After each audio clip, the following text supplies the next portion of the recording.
Service is key, This is what basically will satisfy the clients in the long run during the lifetime of the equipment. So we want to make sure that our clients are satisfied, and we want to turn them into ambassadors. A satisfied client becomes your ambassador.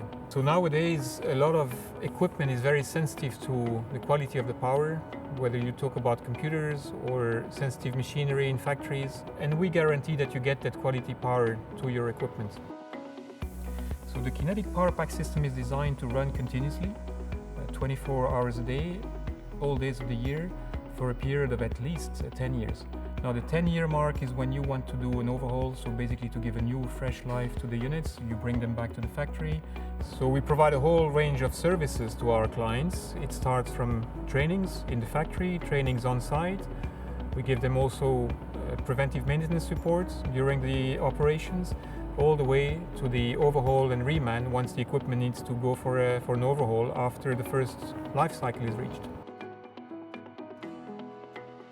You always have the choice to go for overhaul of your own unit, so you bring your unit back to us and we ship it back to you, or for a reman, which is basically a remanufactured unit which we deliver to you, and then you exchange it on site against your old unit, and that minimizes the downtime that you would experience in your operations on site.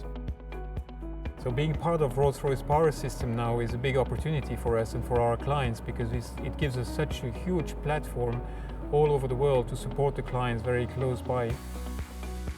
Today we have about 100 dedicated technicians working on the Kinetic PowerPack systems all over the world, based in the different Rolls-Royce subsidiaries.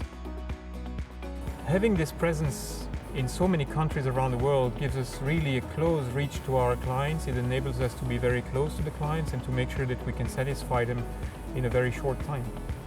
Digitalization will enable us to move from curative maintenance into more predictive maintenance, into condition-based maintenance, whereby we can analyze data trends and then plan our service operations accordingly.